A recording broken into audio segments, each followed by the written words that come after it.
여러분 안녕하세요. 이경직 교수입니다. 훈민복음, 세상을 깨우는 말씀을 통해 하나님의 말씀이 우리 삶에 살아 역사하는 시간이 되었으면 좋겠습니다. 오늘도 귀한 세 분 자리해 주셨습니다. 모두 반갑습니다. 안녕하세요. 네, 반갑습니다. 네. 지난 시간에는 사울의 복음 전파와 교회의 성장이라는 내용을 살펴보았는데요. 오늘은 베드로의 치유 사역과 환상이라는 제목으로 말씀을 나누어 보도록 하겠습니다. 사도행전 9장 32절부터인데요. 원석 형제 출발합니다. 그때 베드로가 사방으로 두루 다니다가 롯다에 사는 성도들에게 내려갔더니 거기서 애니아라 하는 사람을 만나매 그는 중풍병으로 침상 위에 누운 지 8해라. 베드로가 이르되 애니아야, 예수 그리스도께서 너를 낫게 하시니 일어나 네 자리를 정돈하라 한데 곧 일어나니 롯다와 사론에 사는 사람들이 다 그를 보고 주께로 돌아오니라. 네. 아멘. 아멘. 딱 4절에 간략하게 치유 사역이 언급되고 있습니다. 그때에 그랬어요. 어떤 때였죠? 바울이 네, 바울이 핍박 가운데서도 복음을 전했고 그리고 요약이 됐죠. 유대와 갈릴리와 사마리아와 모든 교회들이 평안 가운데 든든히 서가고 수가 확장되어가는 교회의 성장에 대한 이야기예요. 그 성장하는 시점에 일어난 일을 지금 이야기하고 있습니다. 그러니까 이게 줌인 됐다가 다시 요약하면서 줌아웃 됐다가 다시 줌인으로 그 안에 그 사건으로 지금 들어가고 있습니다. 32절에 그때 베드로가 등장한다. 그동안 이제 바울 이야기가 많았는데 이제 하나님께서 베드로를 통해서 어떻게 일하신지 나옵니다. 사방으로 두루 다닙니다. 이전에는 예수님께서 흩어져라 이렇게 말씀하셨는데 유대인에서 이제 그리스도인 된 사람들이 옛날 타성에 젖어서 흩어지지 않았잖아요. 근데 박해가 와서 흩어졌잖아요. 그렇죠? 흩어졌어요. 맞아요. 그런데 흩어졌는데 또 사도들이 안디옥이나 다른 데 갔다가 또 돌아오죠. 아직도 완전히 흩어짐은 강제로 하지 않으면 흩어지지 않고 계속 예루살렘에 남으려는 경향이 있어요. 모교에 남으려는 경향이 있어요. 그런데 이때는 이제 본격적으로 교회들이 든든히 서가면서 베드로가 예루살렘으로 오라고 그래서 거기서 가르치는 것이 아니라 사방으로 두루 다니기 시작했습니다. 흩어져 복음 전한 일을 이제 본격적으로 바울뿐 아니라 베드로도 이 사역을 하기 시작했습니다. 이게 매우 중요한데요. 베드로 정말 오리지널 예루살렘 사람이어가지고 이 예루살렘 중심으로 하는 사람이어서 이 틀에서 벗어나기 힘든 사람이에요. 그런데 성령께서 틀을 벗어나게 하신 겁니다. 우리도 좀 벗어날 필요가 있습니다. 다 교회로 찾아오라고만 하지 말고요. 찾아가야 합니다. 모이는 교회뿐 아니라 흩어지는 교회도 중요합니다. 요즘 교회 안 와요, 잘. 맞아요. 그러면 안 오는 애들이 모여 있는데 가면 걔들이 거기는서 피해서 딴 데를 갈 수가 없잖아요. 그래서 일부 사역자들이 학교를 찾아갑니다. 방과 후 학습이나 이런 것들이 다 공식적으로 허용되거든요. 그래서 초중고등학교에서 종교활동 불가능하다고 하는데 아니에요. 하나의 커리큘럼으로 방과 후 커리큘럼으로 들어갈 수 있어요. 공식적으로. 그 대신 교회 이름으로 들어가면 안 되고 기독교 이름으로 들어갈 수 있어요. 찾아가야 돼요. 거기서 예배하고 학교 밖 청소년 찾아가야 돼요. 루다에 사는 성도들에게 내려갔어요. 거리가 베드로가 있던 지역과 거리가 있는데도 자기가 이전에는 자기 있는 자리에 매이지 않고 성도들이 있는 곳은 다 가는데 흥미로운 것은 여기에 성도들이라는 단어가 등장합니다. 처음으로. 우리는 성도들이라는 말이 익숙하잖아요. 성도님 이런 말인데 이건 정말 존귀한 용어예요. 존귀한 용어예요. 거룩한 사람들이라는 뜻이거든요. 근데 중세 로마 가톨릭은 그냥 성 어거스틴 해가지고 아주 뭐 이렇게 공적이 있어서 아주 몇 명만 뽑아서 성인이라고 부르고 우리는 성인이 아니라고 그러잖아요. 근데 초대교회 루타에 사는 사람들은 뭐라고요? 세인트, 성도라고 부른 거야. 그러니까 예수님을 믿는 사람이면 다 성도들이에요. 뜻이 뭐죠? 거룩히 구별되었다. 세상과 구별되었다라는 거예요. 근데 구별된 대표적인 사람이 누구였냐면 애니야였어요. 애니야. 자, 33절에 애니야라는 사람을 만납니다. 애니야. 중풍병으로 침상 위에 누운 지 8해가 되었던 사람입니다. 그런데 베드로가 애니야에게 이렇게 말합니다. 애니야야, 예수 그리스도께서 너를 낫게 하시니 일어나 내 자리를 정돈하라. 이렇게 말씀하셨어요. 이게 매우 중요한데요. 예수님은 치유 기적을 할 때 내가 명하노니 일어나 걸어라 이렇게 말씀하셨어요. 그런데 베드로는 내가 명하노니 일어나 걸어라고 하지 않고 예수 그리스도께서 너를 낫게 하신다라고 말했어요. 이게 예수님과 예수님의 제자의 차이예요. 우리는 예수님과 동일한 치유 기적을 행할 수 있어요. 그러나 누가 낫게 하세요? 예수 그리스도께서. 아멘. 이게 매우 중요합니다. 매우 중요합니다. 치유 사역에 있어서. 근데 사람들이 치유 사역을 좀 하다 보면 저 목사님 영역이 있어. 맞아요. 능력이 있어. 그러면서 그렇죠. 저 목사님 손만 만져도 뭐가 될 것 같아. 이렇게 말하는데요. 치유 사역자들이 꼭 기억해야 될 것은 이 사역은 그리스도께서 하시는 일입니다. 나 홀로만 아는 것이 아니라 공적으로 선포해야 됩니다. 그래서 나는 겸손해야 됩니다. 베드로는 스스로 밝히는 거야. 나는 예수 그리스도께서 사용하시는 도구에 불과하다. 나 아니고도 다른 사역자도 사용하실 수 있다. 오늘날 우리도 마찬가지죠. 우리의 능력으로 일하는 것이 아니라 예수 그리스도의 능력으로 일하는 거죠. 아멘. 성령의 능력으로 일하는 것입니다. 아멘. 그런데 이것을 밝혀야 돼요. 밝히고 싶지 않거든요. 주님께 나가서 기도할 때는 홀로 덕분입니다라고 하고 바깥에서는 좀 칭찬을 받고 싶은 게 우리의 마음입니다. 그러면 성도들이 사역자를 존경하는 것이 아니라 예수 그리스도를 존경할 것입니다. 사역자를 사랑하는 것이 아니라 예수 그리스도를 사랑하게 될 것입니다. 사역에서 언제 위기와 부패가 오죠?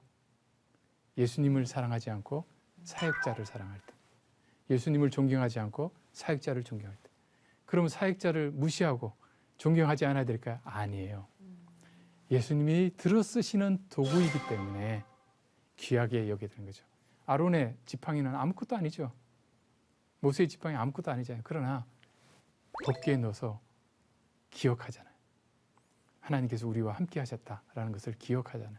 소중히 여김을 받잖아요. 그러나 그 자체가 소중해서가 아니라 성전이 그 자체가 소중해서가 아니라 성령께서 임재하시기 때문에 소중한 것처럼 사역자를 귀히 여기고 존경해야 됩니다. 그러나 사역자 자체 때문이 아니라 예수 그리스도께서 그분을 통해서 일하고 계시기 때문에 존경해야 된다 하는 것입니다. 일어나 내 자리를 걸어라 하는 말씀은 지금 이 애니야가 무슨 병이에요? 중풍병이죠. 근데 동일한 병을 마가복음 2장 10절에서 11절에 예수님께서 고쳐주세요. 중풍병자에게 말씀하시되 내가 너에게 이르노니 일어나 내 상을 가지고 집으로 가라. 내 자리를 정돈해라. 침상 들고 가라. 일어나.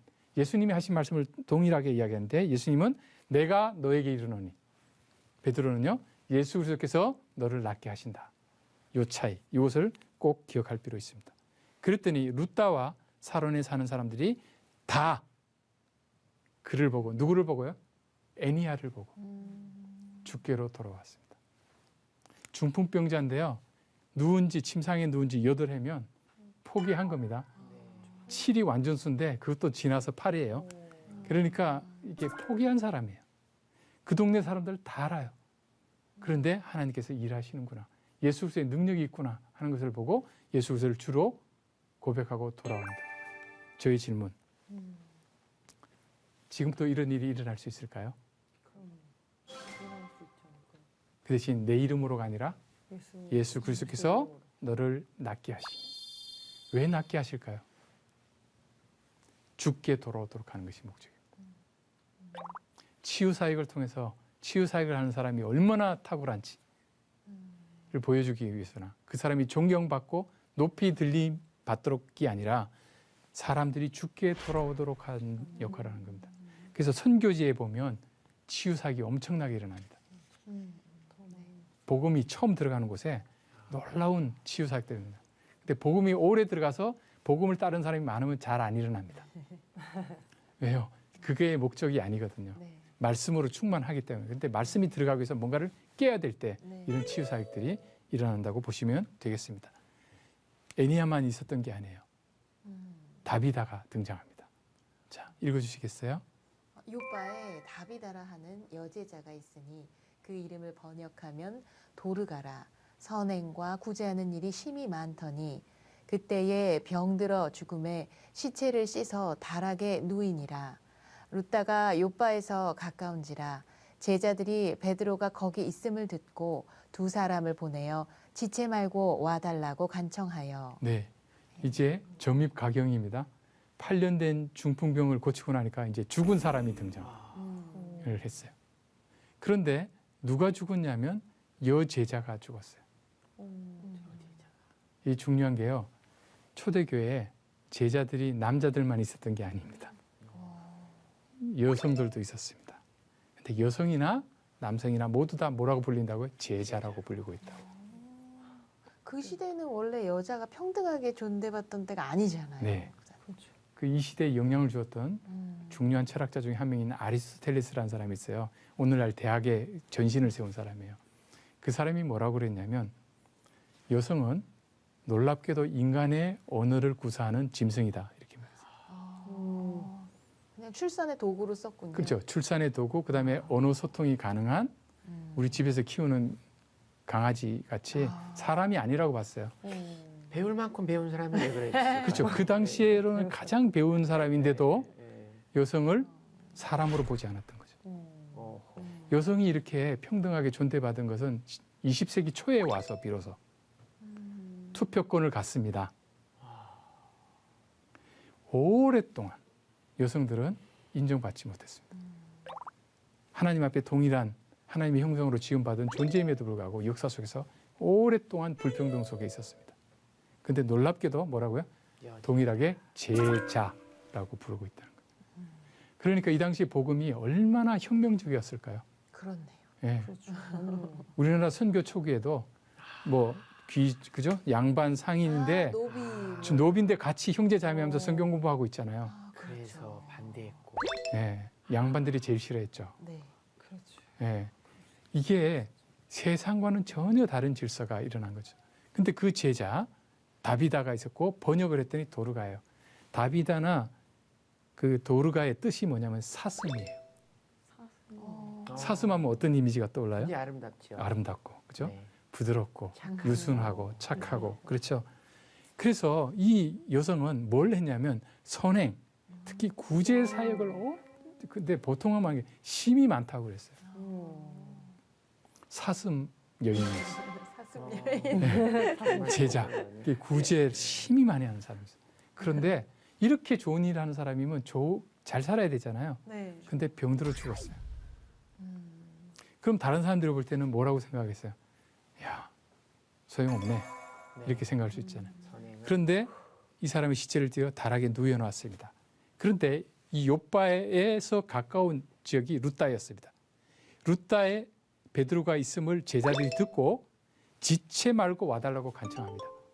자, 이 장면은 복음서에 어떤 부분이 떠오를까요? 나사로. 아니, 네, 나사로가 나사로. 죽었을 때. 네. 그죠? 네. 부르잖아요. 그런데 흥미로운 것은 나사로가 아플 때 불렀는데 네. 여기는 죽은 걸 알고도 불러요. 믿음이 업그레이드 됐네요. 그렇죠? 네. 아니면 저기 장례 지도를 좀 부탁드렸는 거 아닐까요? 아니 정말 자기들이 하면 되죠. 살아날 수 있다는 확신으로. 네. 와 대단하네요 진짜. 그러니까 마르다 마리아에게는 나사로가 죽었을 때 그만한 믿음이 없었잖아요. 네. 이 제자 공동체는 이제 부활의 주님을 모시고 있잖아요. 간청을 한 거예요. 와달라고. 그랬더니 베드로가 갑니다. 자 읽어보시죠. 베드로가 일어나 그들과 함께 가서 이르매 그들이 데리고 다락방에 올라가니 모든 과부가 베드로 곁에 서서 울며 도르가가 그들과 함께 있을 때에 지은 속옷과 겉옷을 다 내 보이거늘 베드로가 사람을 다 내보내고 무릎을 꿇고 기도하고 돌이켜 시체를 향하여 이르되 다비다야 일어나라 하니 그가 눈을 떠 베드로를 보고 일어나 앉는지라. 아멘. 아멘. 아멘. 나사로는 장례를 시켜놨잖아요. 여기는 깨끗이 씻어서 다락에 모셔놨잖아요. 장례를 안 확신한 했잖아요. 거네요. 예, 다시 예. 깨어날 수 있다고요. 예, 장례를 안 했잖아요. 베드로가 갑니다. 다락방에 갔습니다. 모든 과부들이 베드로 곁에서 울고 있어요. 자, 어떤 사람의 삶을 어떻게 평가할 수 있냐면요. 그 사람의 마지막을 보면 알아요. 그렇죠? 그 노벨이라고 하는 사람이 자기가 형이 죽었는데 자기가 죽은 걸 오보가 났을 때 이 죽음의 상인, 소천 이런 식으로 하니까 자기가 축구를 받아서 노벨상을 만들었다고 그러잖아요. 자기가 삶에 죽었을 때 스크루지 영감에서 보듯이 어떻게 평가받느냐가 중요한데 지금 다비다 때문에 모든 과부가 울고 있어. 잘 살았죠? 네. 잘 살았어요. 저 시대 과부는 구제의 대상이었던 구제의 거죠. 대상이죠. 그래서 힘들고 어려운 사람들이 지금 장례식에 와서 우는 그렇죠. 거죠. 여기 보세요. 모든 과부라고 돼 있어요. 모든. 그렇죠. 다비다가 다 챙겼다는 얘기잖아요. 네. 그리고 와서 울고 있잖아요. 울음에 여러 가지 의미가 있겠죠. 안타까움도 있고 자기들은 어떻게 살아야 되냐는 부분도 있겠죠. 그렇죠. 당연히 네. 있죠. 누가 돌봐줘. 그리고 그들과 함께 있을 때 지은 속옷, 겉옷을 다 보여준 거예요. 이거 돌아가 준 거다. 그냥 돈이 많아서 어디다가 시킨 게 아니라 자기가 손수, 세상에. 겉옷, 속옷 다 돈이 많아서가 아니라 다 지어서 다 챙기고 있었던 사람입니다. 정말 좋은 사람이었네요. 훌륭하신 분이셨네요. 왜 이랬을까요? 제자였기 때문에. 당시 유대교에서는 구제를 한다고 하면서도 제대로 안 했거든요. 그걸 착복했거든요. 서기관들이. 그런데 평범한 제자 다비다 이 일을 하고 있잖아요. 이게 바로 성도, 거룩한 사람들, 세상과 구별된 삶을 살아가는 사람들을 보여준다라고 할 수 있겠습니다. 베드로가 사람들을 다 내보냅니다. 그리고 무릎을 꿇고 기도합니다. 자기의 능력으로 고치는 게 아니에요. 살리는 게 아니에요. 무릎을 꿇고 기도합니다. 그리고 시체를 향하여, 지금 시체예요. 절도한 사람 아니에요. 시체를 향해서 다비다야 일어나라 하니까 일어났습니다. 이것은 예수님께서 회당장의 딸에게 행하신 일과 같아요. 네. 사람들이 막 울고 하니까 다 내보냈어요. 그리고 일어나라고 하셨어요. 그때 뭐 예수님께서 회당장의 딸에게 뭐라고 하냐면 달리다쿰 이러겠어요. 네. 일어나라 달리다쿰. 베드로도 딴 말 하지 않았어요. 달리다쿰. 일어나라. 예수님의 말씀을 기억하고 있는 거예요. 예수님께서 살리셨어요. 예수님의 이름이면 살릴 수 있다고 믿는 것이에요. 예수 이름으로 능치 못하는 일이 없다 하는 것입니다. 정말 머리가 쭈뼛쭈뼛 서네요. 저 말씀에. 그러니까 베드로는 예수님의 참된 제자인 거죠. 제자는 예수님을 따라가는 사람. 예수님이 달리다쿰 했으면 나도 달리다쿰. 그렇죠. 그러나 예수님의 이름으로. 오늘도 우리가 필요한 사람이 있다면 어떻게 예수님의 이름으로 달리다쿰 일어나라 라고 할 수 있어야 합니다. 저는 지금도 주님께서 필요하시다면 주님의 이름으로 달리다쿰 선포하면 죽은 자가 일어날 수 있으라고 믿습니다. 근데 다 일어났다고 또 한 보고가 모두 다 맞는 건 아니에요. 그죠? 그러나 분명히 지금도 어떤 사람들은 이적은 그 시대에만 있었고 지금은 없다 아니에요. 성령님은 그때나 지금이라 동일하신 하나님이십니다. 네. 그러나 여기에 이 다비다가 완벽한 부활의 몸을 갖고 살아난 것이 아닙니다. 그래요? 나사로가 죽었듯이 다시 죽었듯이 주님께서 달리다쿰 하실 때 부활의 몸을 가지고 다시 주님 앞에 온전히 서는 날이 올 것입니다. 사실 주님께서 지금 베드로를 통해서 도르가를 살리셨잖아요. 그런데 야고보하고 스데반을 죽도록 두셨어요. 하나님 입장에서 스데반하고 야고보를 살리고 어차피 죽었으니까 뭐 그렇죠?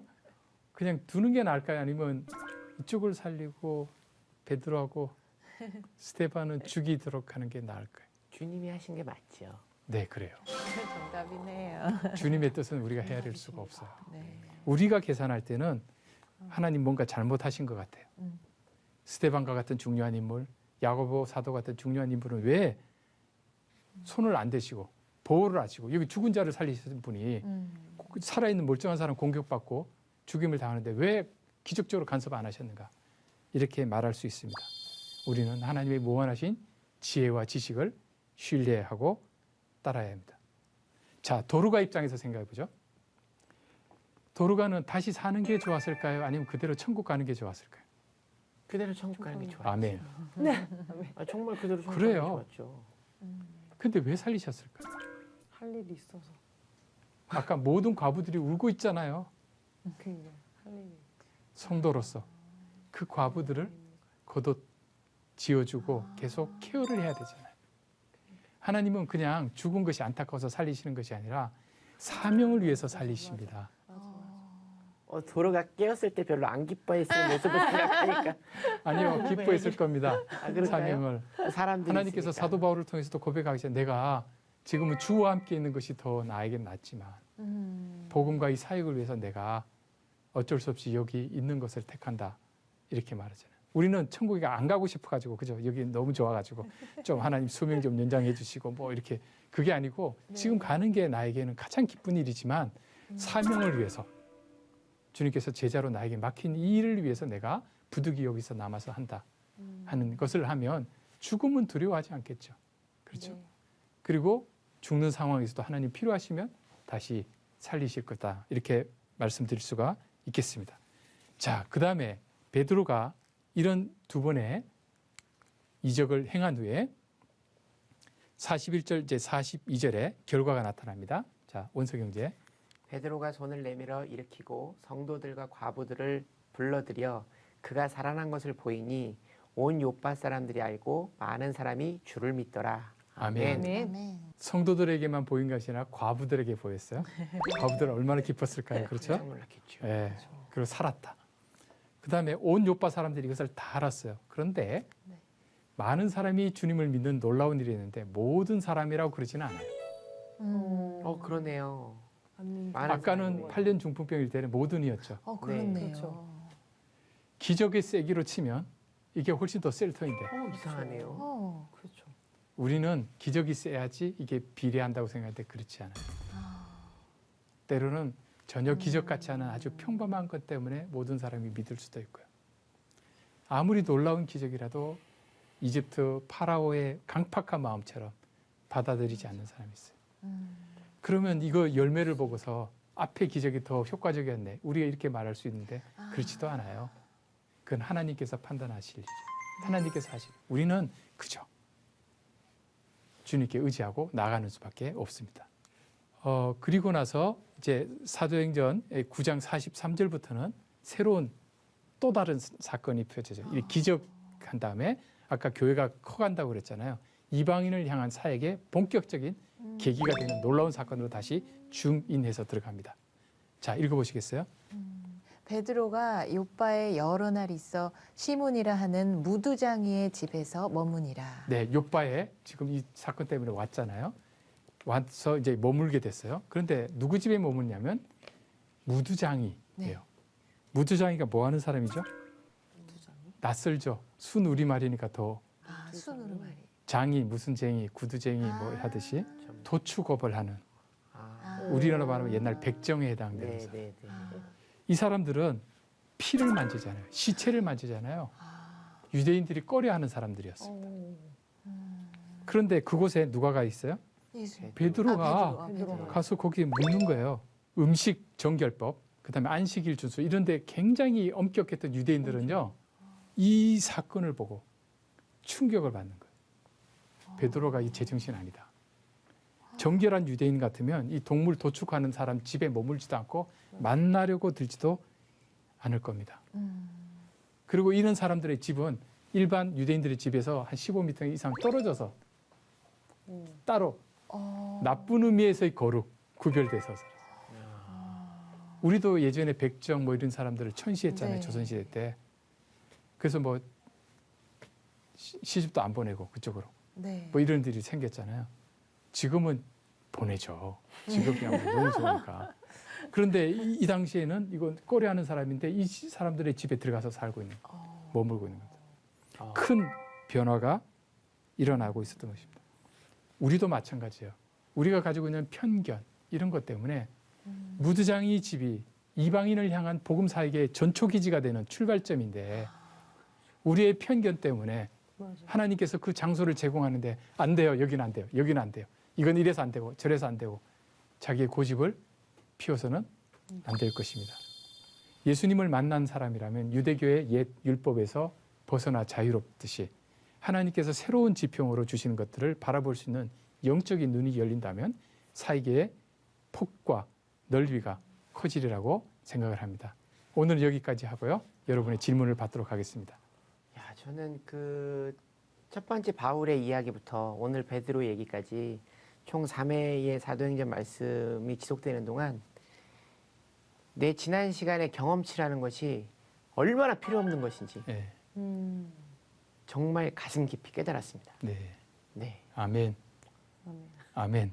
그저 나를 믿는 것이 아니라 주님을 믿는 연습 정말 어렵습니다. 그리고 그게 더 어렵고 어떻게 보면 무서운 것이 나이를 1살, 2살 먹어갈수록 그 경험치라는 것이 아주 세련된 편견으로 자리 잡는 거예요. 그렇죠. 맞아요. 네, 그래서 결국 어떤 일을 놓고 생각했을 때 이건 안 하는 게 맞는 거예요. 그래서 안 하다 보니까 아무것도 할 일이 없어요. 그렇죠. 근데 그렇죠. 저와 반대의 생각을 가지고 제가 굉장히 어리석다고 생각한 사람이 저와는 전혀 정반대의 결과를 이뤄낸 지금 그런 상황이거든요. 제가. 그래서 편견이라는 걸 버려야겠다. 특히나 믿음에 있어서 더더욱더. 오늘 원석 형제가 이걸 벗어나겠다고 하니까 아마 새로운 지평이 열리지 않을까 생각을 합니다. 네, 축복합니다. 네. 네, 다음 시간에는 고넬료의 방문과 베드로의 설교라는 제목으로 말씀을 이어서 살펴보겠습니다.